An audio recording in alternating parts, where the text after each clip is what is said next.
It's time for your weekly racing recap. I'm CJ Perry alongside Steve Ronkwitz. And Steve, this is the kind of weekend that I like because you've got the direct opposites. You've got the dirt, you've got the pavement. Attica Raceway Park, we had the ALMS late models, we had the sprints as well running in support.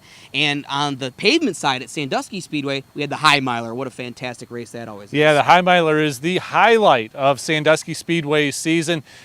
Always is one of the great races, and it never disappoints. Didn't disappoint this year either. All right, so let's take a look at the highlights from Attica Raceway Park and Sandusky Speedway.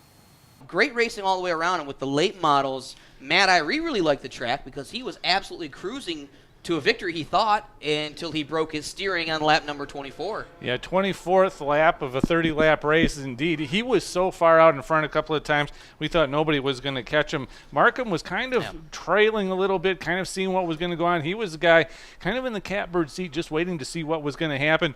And, you know, once things break, everything changes. Yeah, and the brakes went Ryan Markham's way and ends up getting the victory, his second in a row in a late model, driving that car very hard to a checkered flag. In the 410 feature, had a tough time getting that thing finished. Had a tough time getting it started, to say the least. We had cars going over the top. Sean Valenti took a wild ride. Carson Macedo took a wild ride. So that crash back there in the backstretch, it looked a lot worse than it was, though. Well, anytime you start losing wings and tires are falling off and things like that, it is never a good thing. Well, Travis Philo looked like he was the man to beat. I mean, we had half a dozen restarts, and he was the king on all of them.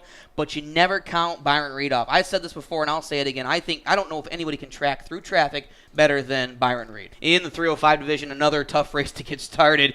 Jamie Miller, once again, having to go restart after restart after restart, really seemed to be in control. And then, say 15, 16 laps in, he took a break. Nate Dussel takes over the lead, and then took a while for Jamie Miller to get it back. Well, I think he had to change the CD in the CD player, got it some new tunes in so he could get to the front, and he got quickly to the front. It was like, boom, flipped a switch, he went to the front, and again, nobody was going to catch him for those last 6 laps. High Miler National feature, Steve. It had enough drama for 3 features of an equal size. Mike Ordway Jr.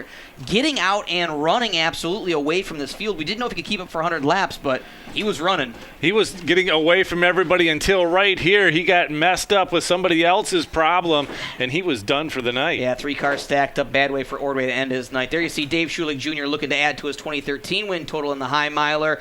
Great battle all night long. He and Mike Lichty. There you see AJ Lasecki, though. Mike Lichty gets the upper hand this time around. Lichty used Lasecki, and Lasecki was not going to be invited to any kind of dinner over at the Schulich household. Trent Stevens trying to charge up, make a name for herself as well. Great split there, the lap machine, the 84 Lichty, Trent Stevens. Lichty comes away with the spot, and here, a great battle again with Mike Lichty and Dave Schulich Jr. Yeah, Schulich and Lichty did it all night long, and Trent Stevens was the guy who ran out of gas, created his own problem. That's what really led to Schulich being able to get the victory. So there you go, Steve. What more can you ask for? You've got the pavement, you've got wings all the way around, and as far as Attica Raceway Park was concerned, we had wings back on the horse track, we had wings off the track, we had wings everywhere. Yeah, we did. It was a great weekend of racing. Again, whenever you can go to the pavement, the High Miler was a great race. All kinds of dirt. So it was the only thing that was a bad thing about this weekend. Toledo got rained out. It would have been nice for Toledo to be able to have their program as well. But everybody else, great programs once they were able to dodge the raindrops a little bit. Well, you can't get everything you want all the time, you know. All right. Well, that's going to do it for Steve Ronkwitz. I'm CJ Perry. There is your weekly racing recap.